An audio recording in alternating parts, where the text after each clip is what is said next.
Assalamualaikum warahmatullahi wabarakatuh.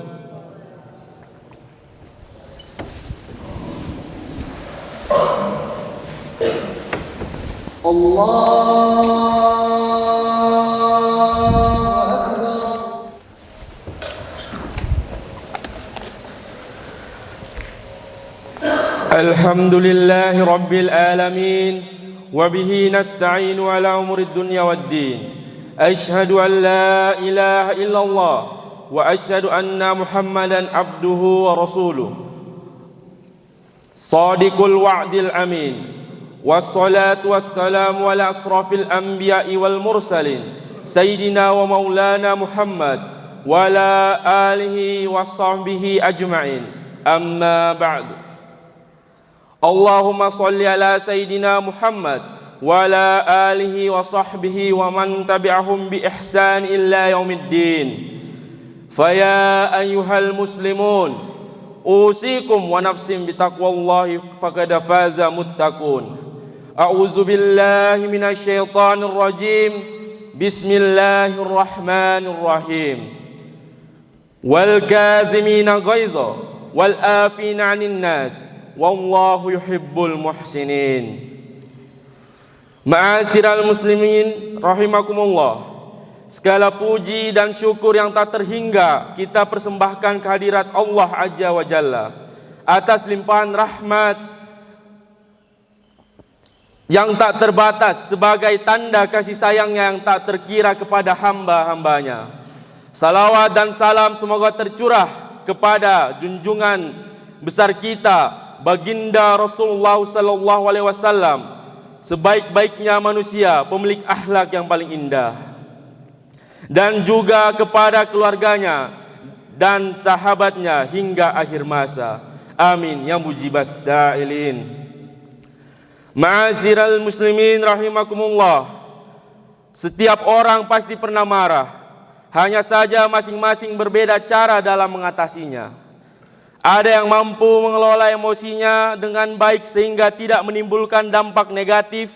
Lalu ada pula yang melampiaskan emosinya secara berlebihan sehingga menimbulkan kerugian kepada banyak pihak, baik diri sendiri, keluarga maupun orang lain.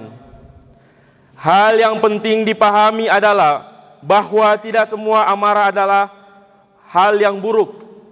Ada kalanya amarah itu diperlukan pada kondisi tertentu, dan ada kalanya amarah itu perlu diredam atau dikendalikan. Jadi amarah tidak boleh dihilangkan begitu saja, namun jangan pula dilampiaskan sekehendak hati.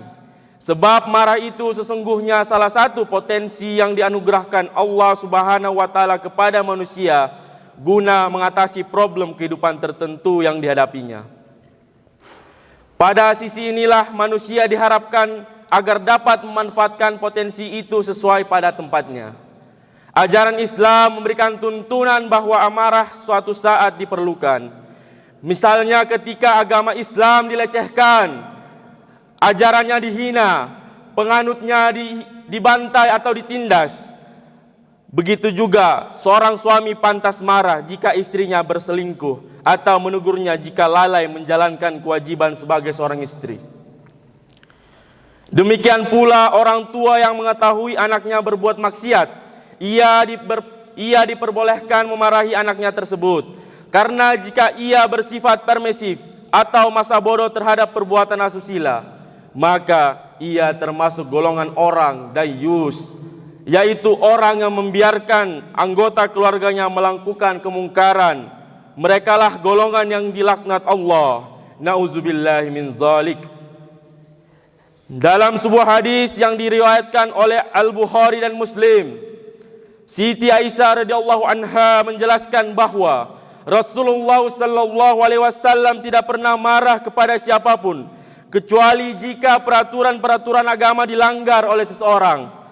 Akan tetapi marahnya Rasul tidaklah berlebihan. Beliau tetap mengendalikan dirinya, setidaknya terlihat mukanya kemerah-merahan atau wajahnya dipalingkan. Seperti ketika Utsman bin Zaid meminta keringanan hukum potong tangan kepada Nabi untuk seorang wanita bangsawan dari suku Makhzumiyah. Lalu Nabi SAW berkata, apakah kamu meminta keringanan terhadap hukum yang telah ditetapkan oleh Allah Subhanahu wa taala? Kemudian beliau berpidato, sesungguhnya kaum sebelum kamu binasa dikarenakan bila pemuka mereka mencuri, maka hukum tidak ditegakkan. Tetapi jika yang mencuri orang yang lemah, maka mereka menegakkan hukum padanya. Demi Allah, jika Fatimah binti Muhammad mencuri, pasti aku potong tangannya. Di lain waktu, Rasulullah SAW pun pernah gusar ketika beliau mendengar laporan bahwa si fulan terlalu lama bacaan solatnya, sehingga ada orang tua yang telat solat subuhnya karena enggan bermakmum dengannya. Ma'asyiral muslimin rahimakumullah, sejatinya menahan amarah adalah salah satu ciri orang-orang bertakwa yang dijanjikan surga seluas langit dan bumi. Allah Subhanahu wa taala berfirman, A'udzu billahi minasyaitonir rajim. Bismillahirrahmanirrahim. Wasari'u ila maghfiratin min rabbikum wa jannatin arduhas samawati wal ard uiddat lil muttaqin allazina yunfikuna fis sarra'i wad dharra'i wal qadhimina ghaidha wal afina 'anil nas wallahu yuhibbul muhsinin. Dan bersegeralah kamu mencari ampunan dari Tuhanmu dan mendapatkan surga yang luasnya seluas langit dan bumi, yang disediakan bagi orang-orang yang bertakwa, yaitu orang-orang yang berinfak baik di waktu lapang maupun sempit, dan orang-orang yang menahan amarahnya dan memaafkan kesalahan orang lain, dan Allah mencintai orang-orang yang berbuat kebaikan. Hadis riwayat Quran surah Ali Imran ayat 133 sampai 134. Ma'asyiral muslimin rahimakumullah, ada beberapa cara yang efektif untuk mengendalikan emosi berdasarkan tuntunan ajaran Islam. Cara ini jauh lebih mendewasakan emosi seorang mukmin. Latihan berjiwa besar, menjauhkan diri dari provokasi atau godaan syaitan sebagai sumber pemancing emosi, dan mendatangkan ketenangan batin dalam perlindungan Allah Subhanahu wa taala. Adapun beberapa tuntunan Islam dalam meredam emosi, yaitu: pertama, jika Anda marah sebaiknya diam. Jangan biarkan mulut Anda berbicara semaunya. Dikhawatirkan akan keluar kata-kata yang bisa berakibat buruk, seperti talak atau perceraian antara suami dan istri, kutukan orang tua terhadap anaknya, pemecatan atasan kepada bawahannya, pengusiran atau pemutusan hubungan keluarga, dan hal-hal lain yang menyakitkan. Semua itu akan berakhir dengan penyesalan. Jika emosi telah memuncak lalu merambat naik ke otak, maka otak pun tidak bisa berpikir normal. Akhirnya keluar ucapan yang berakibat fatal dan tindakan yang brutal. Rasulullah SAW bersabda, jika salah seorang di antara kalian marah, maka diamlah. Hadis riwayat Ahmad. Kedua, berwudu.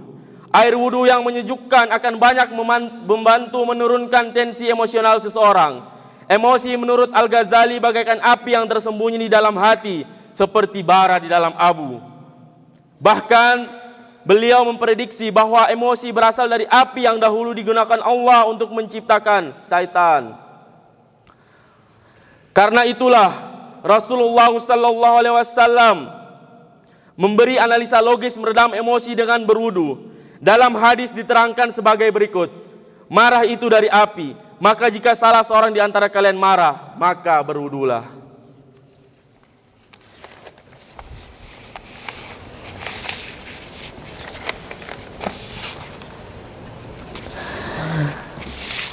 Adapun hadis lain, Rasulullah SAW bersabda, apabila seseorang marah lalu ia berdoa, aku berlindung kepada Allah, maka akan tenang amarahnya.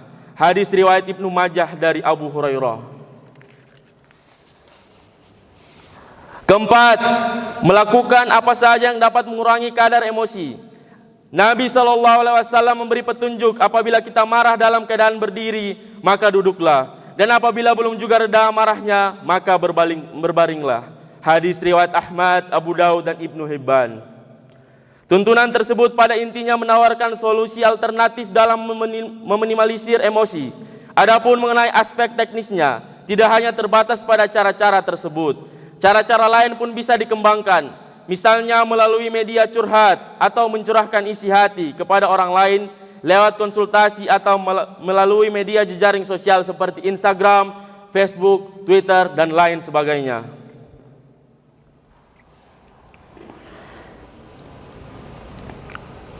Tentunya saja dengan tetap mengindahkan nilai-nilai kesantunan berbahasa. Kelima, jauhi objek yang memancing kemarahan. Cara ini pernah ditunjukkan Nabi SAW ketika berhadapan dengan Wahsy, budak belian yang membunuh paman Nabi, Hamzah bin Abdul Muthalib, yang sangat dicintainya. Setelah memaafkan Wahsy, Nabi menyuruh untuk segera pergi, karena kalau Wahsy terus berada di hadapannya, dikhawatirkan Nabi tidak kuasa menahan amarahnya, sehingga berbuat zalim kepada budak belian tersebut. Demikian pula, jika ada kedua belah pihak bertengkar, sebaiknya salah satu tidak melayani dan segera menghindar sementara untuk meredam emosi di antara mereka.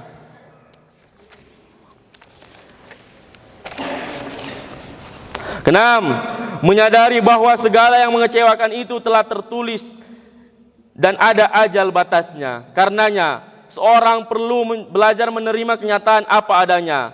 Suatu ketika Nabi SAW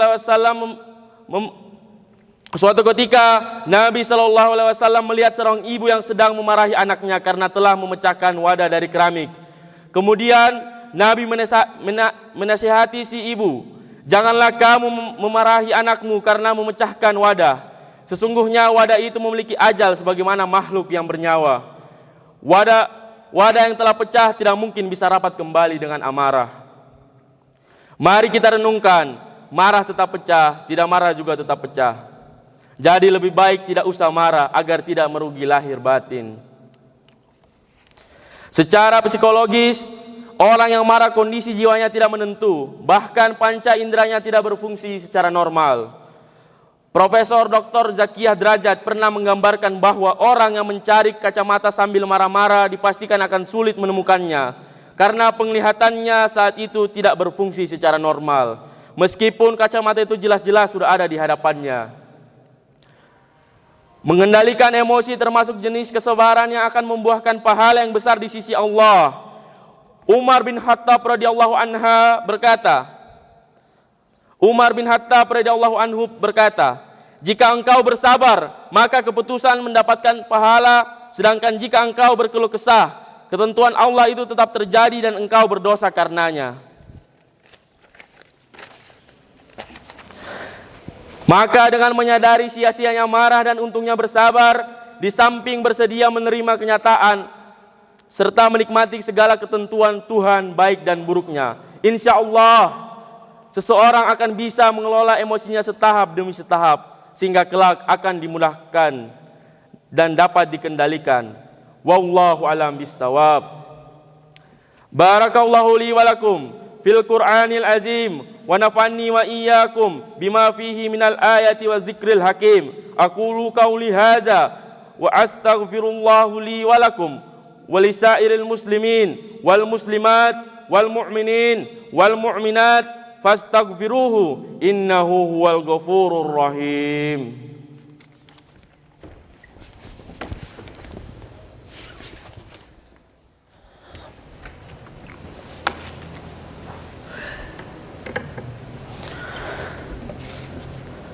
Alhamdulillahillazi bi ni'mati tatimmus shalihat wa bi fadlihi tatanazzalul khairat wal barakat wa bi taufiqihi tatahaqqaqul maqasidu wal ghayat.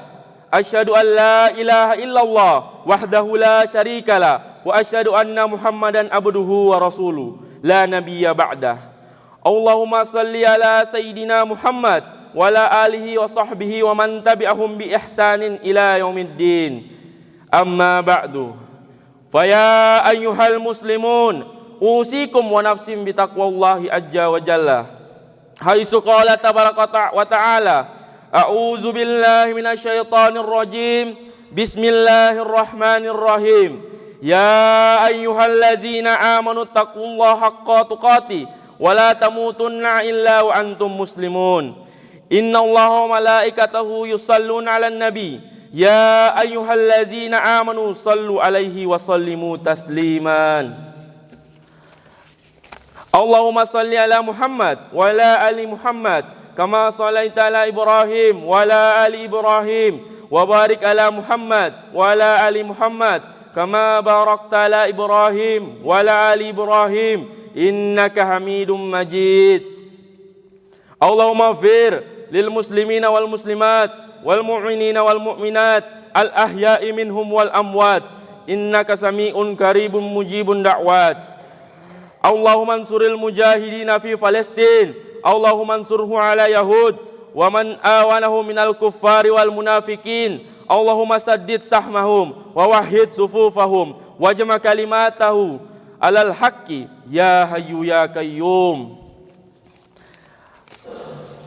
ربنا آتنا في الدنيا حسنة وفي الآخرة حسنة وقنا عذاب النار والحمد لله رب العالمين عباد الله إن الله يأمر بالعدل والإحسان وإيتاء ذي القربى وينهى عن الفحشاء والمنكر والبغي يعظكم لعلكم تذكرون فاذكروا الله عظيم يذكركم ولذكر الله أكبر أقيموا الصلاة